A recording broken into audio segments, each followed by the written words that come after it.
नमस्कार, मैं शंभू कुमार सिंह और आप देख रहे हैं नेशनल दस्तक। बिहार, यूपी और खासकर बीजेपी से शासित राज्य जो हैं वो किस तरह से जातिवाद का अड्डा बन गए हैं, एससी, एसटी, ओबीसी और माइनॉरिटी के लिए किस तरह से कब्रगाह बन गए हैं, वो आप कल्पना नहीं कर सकते। सबसे पहले बात करते हैं योगी जी के उत्तर प्रदेश की। आप सब लोग कांग्रेस, बीजेपी कांग्रेस की राजनीति में फंसे हुए, कोई बंस दे रहा है, कोई नहीं दे रहा है। इसी बीच बीएसपी सुप्रीमो ने कुछ वाजिब सवाल उठाए हैं कि क्या कांग्रेस शासित राज्यों से जैसे राजस्थान, झारखंड और छत्तीसगढ़, इन राज्यों से क्या अप्रवासी मजदूर अपने अपने घर पहुंचा दिए गए हैं, फिर यूपी में ही बस क्यों भेजी जा रही है। तो ये तो साफ है कि कांग्रेस जो है वो अपनी वजूद तलाश रही है। लेकिन सबसे बड़ी बात है, मेरी एक राय है, निजी राय है, कि हर पार्टी को अधिकार है वजूद तलाशने का। और मायावती जी, अखिलेश यादव जी, आप भी वजूद तलाशिए और आप भी कुछ बड़ा काम कीजिए उनसे बड़ा हट के। मायावती जी ने किया भी है, उन्होंने ट्रेनों का किराया दिया है, लेकिन वो गुपचुप तरीके से काम करती हैं। लेकिन समय है, ये बात तो है, जो मार्केटिंग करने की ताकत, जो हिम्मत इस देश में कांग्रेस बीजेपी में है वो बाकी के दलों में नहीं है, तो होना चाहिए। लेकिन मेरा सवाल अलग है। बीएसपी के सांसद हैं कुंवर दानिश अली, उन्होंने ही एक चिट्ठी जारी की है कि किस तरह से यूपी में मुसलमानों के लिए जो क्वारंटाइन सेंटर है वो कब्रगाह बन गया है। वहाँ 45 दिन से लोग रखे जा रहे हैं, न खाना है न रहने की सुविधा है। बिहार में तो चिवड़ा और नमक से लोग काम चला रहे हैं। तो मैं पहले यूपी की बात करूंगा, उसके बाद क्वारंटाइन सेंटर की बात करूंगा। ये चिट्ठी 15 मई को कुंवर दानिश अली ने लिखी है कि किस तरह से पूरे उत्तर प्रदेश में जिन हजारों लोगों को प्रथम चरण के लॉकडाउन से ही क्वारंटाइन सेंटर में रखा गया था, विशेष रूप से मेरे लोकसभा क्षेत्र अमरोहा में पिछले 45 दिनों से 25 लोगों को क्वारंटाइन किया हुआ है, जिनमें कोरोना वायरस के कोई लक्षण और उनकी टेस्ट रिपोर्ट निगेटिव आई है। उनका क्वारंटाइन समय समाप्त होने के बावजूद उन्हें घर नहीं भेजा जा रहा है, जिसके कारण यह लोग मानसिक रूप से आहत हैं। ऐसी स्थिति उत्तर प्रदेश के कई अन्य जिलों में है, उत्पन्न है। ऐसे में सरकार की मंशा पर सवाल उठना लाजमी है। क्या बेकसूर लोगों को जानबूझकर परेशान किया जा रहा है? आम आदमी के मौलिक अधिकारों का हनन है। ऐसी स्थिति में क्वारंटाइन रखे गए लोगों को किसी बीमारी के शिकार न हो जाए, इसलिए उनकी मानसिक स्थिति को समझा जाए और उन्हें तुरंत घरों को भेजा जाए। तो ये दानिश अली की चिट्ठी, और ये देश भर में ये हालत है, बिहार में भी यही हालत, यूपी में खासकर अगर आप मुसलमान हैं। पहले किस तरह से मीडिया ने मुसलमान को कोरोना वायरस बता दिया तबलीगी जमात के नाम पर, उसके बाद मुसलमानों को जगह जगह क्वारंटाइन किया गया, उनके साथ अमानवीय तरीके से व्यवहार हुआ। और ये एक मेंबर ऑफ पार्लियामेंट की चिट्ठी है। उसी तरह से तेजस्वी यादव ने एक वीडियो शेयर किया है। ये मेरे वीडियो एडिटर को मैं चाहूँगा कि ये पूरा वीडियो दिखाएं कि किस तरह से क्वारंटाइन सेंटर की हालत है। सर, देखा जाए बैजनाथपुर मनोहर उच्च विद्यालय सहरसा में क्वारंटीन सेंटर में किस तरह का खाना दिया जाता है, देखा जाए। सूखा चूरा, मिर्ची, सूखा चूरा, नमक और मिर्च। देखा जाए सर, बिहार सरकार जो सोए हुए हैं उसका जरा नींद खुलवा दीजिए। ए भैया, थोड़ा टप को हटाइए, तो टप का ढक्कन हटाइए, तो टप का ढक्कन हटाइए ना, एक बार टप का ढक्कन हटाइए ना, इसका फोटोग्राफी हुआ, हटाइए हटाइए ना, पूरा हटाइए ना उसको। देखिए देखिए, इसमें देखिए क्या सामग्री है खाने के लिए। देखिए देखिए क्वारंटीन सेंटर का हाल देखिए। ये देखिए बैजनाथपुर मनोहर उच्च विद्यालय सहरसा का ये सीन देख लीजिए। देखिए सर, ये देखिए, यही है बैजनाथपुर उच्च विद्यालय, मनोहर उच्च विद्यालय बैजनाथपुर का सीन देख लीजिए। बिहार सरकार जो सोए हैं उसका जरा आंख खोलवा दीजिए। देखिए सबके हाथ में वही चीज है। देखिए किसी के साथ में दूसरा चीज नहीं है। देखिए देखिए सबके सामने देखिए, हरी मिर्च और नमक, सूखल चूरा। देख लीजिए कि बिहार सरकार जो सोए हुए ना उसका थोड़ा आंख खुलवा दीजिए।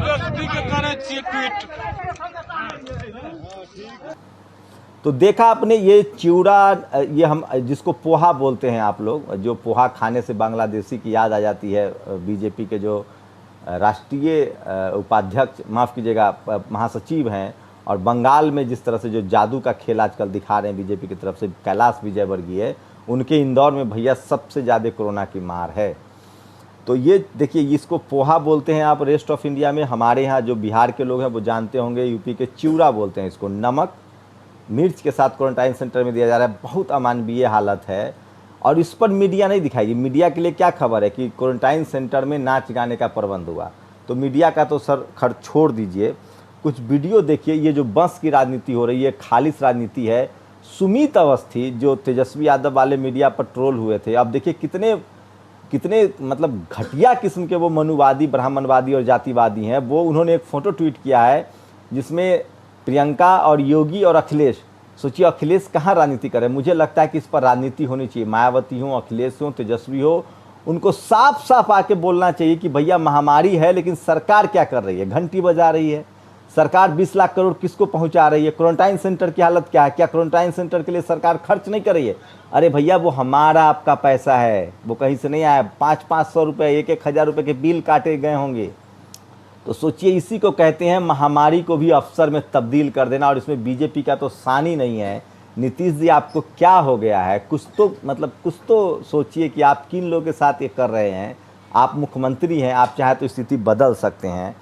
तो इस पर राजनीति होनी चाहिए, जमकर राजनीति होनी चाहिए। और आप राजनीति इन मुद्दों पर नहीं करेंगे, जब लोग ही मर जाएंगे तो किस पर राजनीति करेंगे?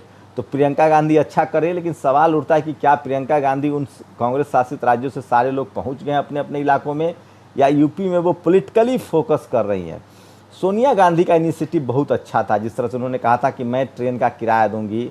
नितिन राउत नागपुर में, महाराष्ट्र में उनके मंत्री, उनका इनिशिएटिव अच्छा था, उन्होंने कुछ पैसे दिए हैं। तो ये बड़ी खबर थी जो मैं आपको बता रहा था। और बिहार के क्वारंटाइन सेंटर की हालत बता रहा था। और बरखा दत्त को मैं पूरे, अगर कोरोना पीरियड के लिए अगर किसी पत्रकार का नाम लिया है तो बरखा दत्त ने शानदार रिपोर्टिंग की है, ग्राउंड रिपोर्टिंग की है।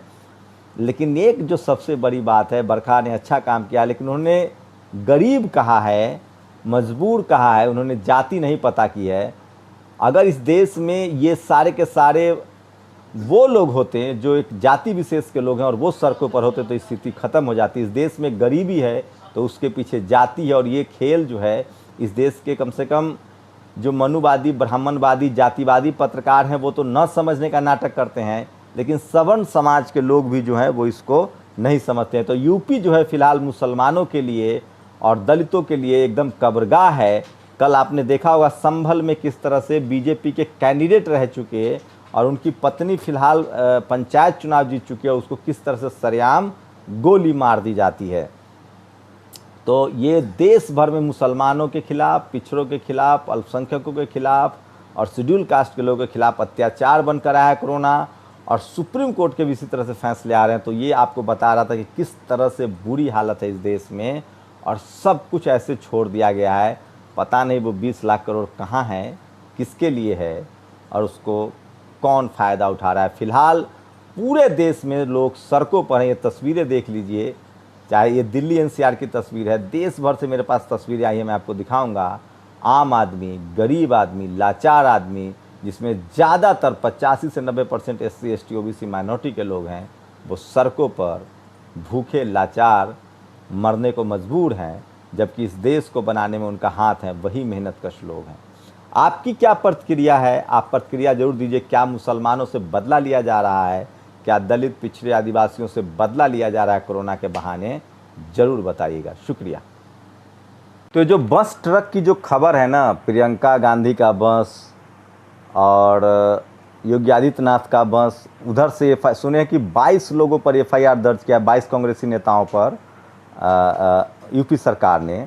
और जो उनके प्रदेश अध्यक्ष है लल्लू जी, उनका वीडियो आपने देखा होगा, उनको कैसे पुलिस टांग के ले जा रही है। इसी बीच अयोध्या में बीजेपी के एक विधायक को लोगों ने दौड़ा लिया।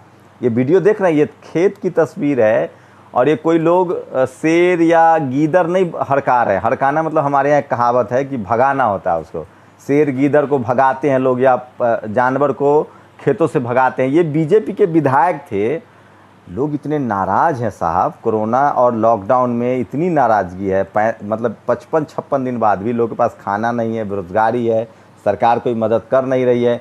कब तक टीवी अखबार के जरिए मार्केटिंग कीजिएगा? तो ये नतीजा इनको बीजेपी विधायक को भुगतना पड़ा और इनको लोगों ने खेतों में दौड़ा लिया। मतलब ये पूरी डिटेल है, अयोध्या की खबर है कि बीजेपी के एक विधायक को लोग खेतों में दौड़ा रहे हैं और उनको मारने के लिए लोग ढूंढ रहे हैं और बेचारे किसी तरह से जान बचाकर भागे। फिलहाल सुरक्षित हैं। मैं लोगों से अपील करता हूं कि आप अपने नेताओं से शिकायत कीजिए, लेकिन कानून अपने हाथ में मत लीजिए, ये ठीक नहीं है। तो ये बिल्कुल ठीक नहीं है, क्योंकि आप हिंसा का समर्थन मैं नहीं करता हूं और किसी भी तरह से हिंसा का समर्थन नहीं होना चाहिए, क्योंकि अगर आपको कोई दिक्कत है तो आप उससे बात कीजिए, लेकिन हिंसा करना किसी तरह से ठीक नहीं है। तो वो पूरी सोशल मीडिया पर एक खबर वायरल है कि किस तरह से बीजेपी के विधायक को लोगों ने दौड़ाया है। तो लोगों में बहुत नाराज़गी है और टीवी अखबार के जरिए बहुत राजनीति अब चलने वाली है नहीं।